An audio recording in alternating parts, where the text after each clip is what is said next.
नमस्कार दोस्तों, success study Baloda YouTube channel में आपका स्वागत है। आज के इस वीडियो में हम संख्या पद्धति यानी नंबर सिस्टम के अंतर्गत आने वाले विभिन्न प्रकार के प्रश्नों को हल करना सीखेंगे। तो चलिए आज कुछ नया सीख लेते हैं। प्रश्न है, खिलाड़ियों के समूह में 10 खिलाड़ी केवल क्रिकेट खेलते हैं जबकि 20 खिलाड़ी केवल फुटबॉल खेलते हैं।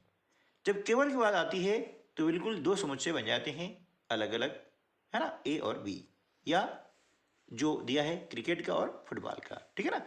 और 5 खिलाड़ी दोनों खेलते हैं, इन दोनों बीच क्या होता है, कॉमन होता है, यानी सर्वनिष्ठ कह सकते हैं या उभयनिष्ठ भी हम कहते हैं। उस समूह में कुल कितने खिलाड़ी हैं। देखिए इसे हम जो है वेन आरेख के द्वारा बहुत आसानी से हम समझ सकते हैं। तो देखिए ये हो गया आपका क्रिकेट खेलने वाले हो गए और ये हो गए फुटबॉल खेलने वाले। ये आपका हो गए क्रिकेट। अब क्रिकेट वाले कितने खिलाड़ी हैं, 10, ये आ गया है। और फुटबॉल वाले कितने आ गए हैं, है ना, फुटबॉल वाले आ गए हैं कितने, 20, ये हो गए 20। 5 दोनों खेलते हैं यानी ये वाला स्थान, ये हो गए 5। अब तीनों जोड़ लीजिए, बहुत आसान तरीका है, 30 और 5 35, ठीक है ना।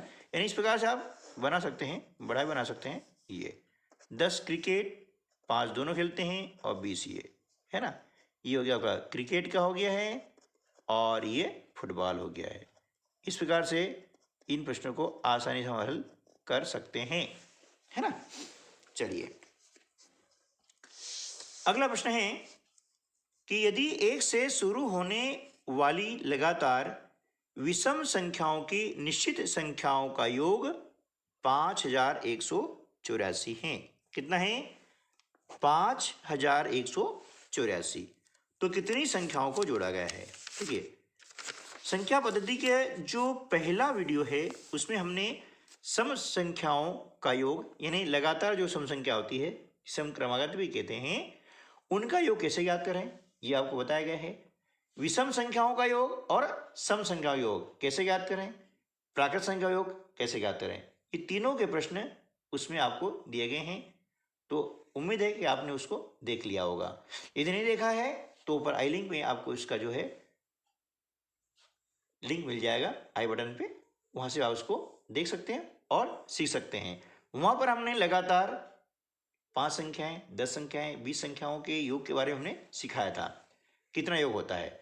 अब यहां हम आपको बता रहे हैं कि योग दिया है तो हमें ज्ञात करनी है संख्याएं कि कितनी संख्याओं को जोड़ा गया है। तो कैसे करेंगे, देखिए जब लगातार विषम संख्याओं योग करते हैं तो हम क्या करते हैं, उन संख्याओं का वर्ग ज्ञात करते हैं।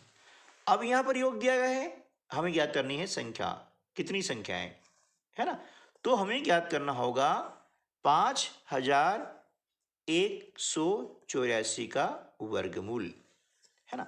अब मैं आपको वर्गमूल की जो है एक ट्रिक बताऊंगा कि डायरेक्ट हम वर्गमूल कैसे ज्ञात कर सकते हैं। इसके लिए आपको थोड़ा सा ये समझना होगा कि 1 से 9 तक के वर्ग आपको मौखिक याद होना चाहिए, जिसमें आपको बता देता हूं।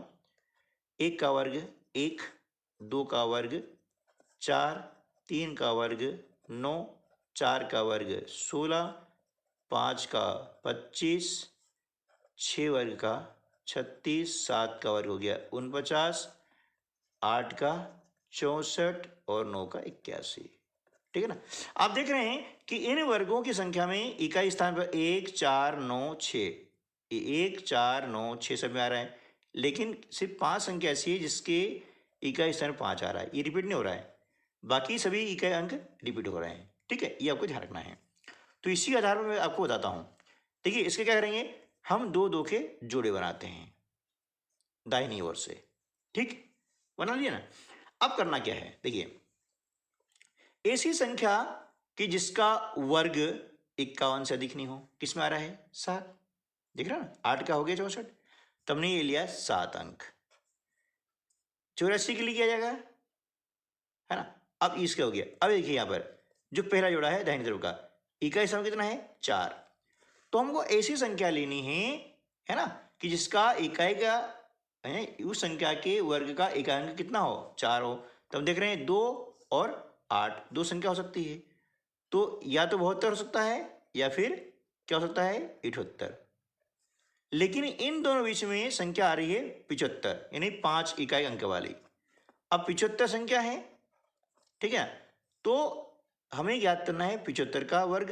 ये मैंने पिछली वीडियो में आपको बता दिया है कि जब इकाई स्थान पर 5 हो उसका वर्ग कैसे ज्ञात करेंगे। देखिए 7 है, 7 से आगे संख्या बढ़ा दी है 8, यानी 7 गुणा करेंगे 8 में, 7 8 56, 5 का वर्ग होता है 25, ठीक है ना। ये आ गया। हम देख रहे हैं कि 5184 इस संख्या से कम है, इसलिए हमारा वर्गमूल हो जाएगा 72। यानी आपका जो आंसर आ गया ना कि कितनी संख्या जोड़ा गया है, ये जोड़ा गया है 72 संख्याओं को, है ना। अब आप जोड़ करके इसको देख सकते हैं, ठीक है ना। ये होगी आपकी बिल्कुल शॉर्टकट, देख करके हम ज्ञात कर सकते हैं कि वर्गमूल कितना है। ऐसी और संख्या लेकर के इसे आप प्रैक्टिस करेंगे, है ना, तो यह बहुत ही सरल विधि लगेगी। अन्यथा जैसे आप भाग विधि से करते हैं उससे आप कर सकते हैं, ठीक है ना। चलिए नेक्स्ट क्वेश्चन है, एक संख्या को जब 361 से विभाजित किया जाता है तो शेषफल 47 प्राप्त होता है। यदि उसी संख्या को 19 से विभाजित किया जाए तो शेषफल क्या होगा। देखिए ध्यान रखना है कि जब पहली संख्या से विभाजित किया है शेषफल कितना है 47 आया है। अब उसी संख्या को 19 से विभाजित करेंगे, किससे करेंगे 19 से विभाजित करेंगे। ये संख्या इससे विभाजित हो रही है ना, तो क्या करेंगे कि इस संख्या का शेषफल में भाग लगा देंगे, यानी 47 में 19 का भाग लगाते हैं तो कितना हो जाएगा 19 दूनी 38, बचता है शेष कितना 9, तो शेषफल कितना आपको हो जाएगा 9। ये आपका आंसर आ गया, ठीक है। बहुत आसान सवाल है ना।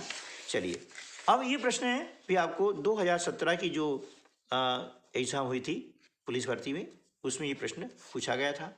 प्रश्न बहुत आसान है, सिर्फ इसे हमें दशमलव के स्थानों को कहाँ लिखना है वो आपको ध्यान रखना है। देखिए जोड़ और घटाव में यानी प्लस और माइनस में दशमलव नीचे दशमलव आना चाहिए और इकाई नीचे इकाई, है ना। बाकी संख्या आगे पीछे जा रही है तो चली जाए, हमें कोई इससे मतलब नहीं है, तो हमारा उत्तर सही आ जाएगा।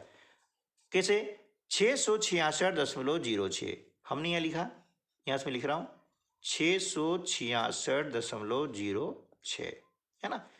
फिर 66.60 ये इकाई और दहाई 66.60, ठीक है ना, इस प्रकार से। फिर 0.66 इस प्रकार से, फिर 6.06, है ना। फिर कितना 6 आ गया। अब यहाँ पर 6 आ गया, इसका अर्थ ये होगा कि 6 इकाई है और दशमलव लगा के 00 लिखना है, इस प्रकार से। फिर 66 है, इसको इस बार लिखेंगे ये और 00, बस इसको लिख करके आपको सही जोड़ना होता है। अब जैसे देख लिया कि यहाँ पर अंक नहीं है, हम इसको 0 लगा सकते हैं ताकि आपको जोड़ने में आसानी हो जाए और गलती ना हो, ठीक है ना। अब यहाँ से जोड़ते हैं 6 6 12, 6 3 18 के 8, हासिल का 1, 12 और 1 13 के 3, हासिल का 1, दशमलव का दशमलव आ गया है ना। और ये जोड़ते हैं तो 6 पंजे 30 और 1 31 का 1, हासिल के 3, 6 दूनी 12, 6 3 18 और 3 21 का 1, हासिल के 2, है ना, 6 और 2 8, ठीक है ना। ये तो हमारा उत्तर हो जाएगा 811.38, ठीक है। तो मिलते हैं दोस्तों अगली वीडियो में, तब तक के लिए नमस्कार, जय हिंद,